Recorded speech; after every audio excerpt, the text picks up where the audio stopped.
The Book of 10 Masters by Puran Singh.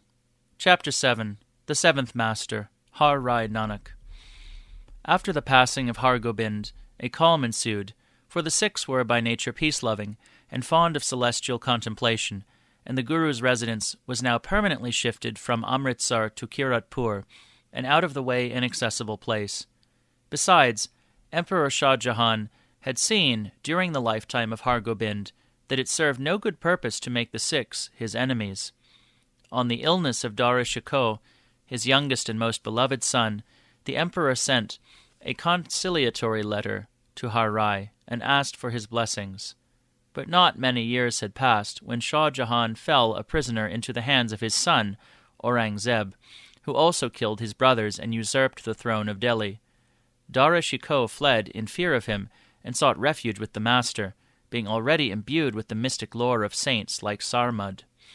The Guru received him kindly and filled him with that solace which no fear of death can disturb.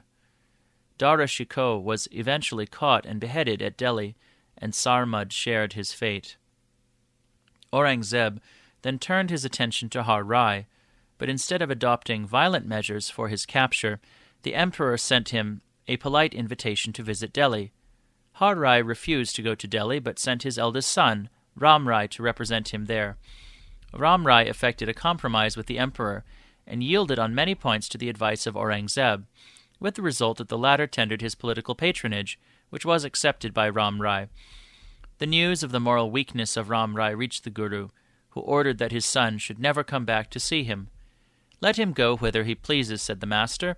"He is not my son, when he has compromised the gospel of Guru Nanak." Har Rai had an exceptional, seclusive mind. He loved quiet, and did not mix very freely with people other than his disciples. He had military discipline for himself in everything that affected his conscience. As said elsewhere, he never plucked a flower or a leaf in his life. His room was the temple of peace.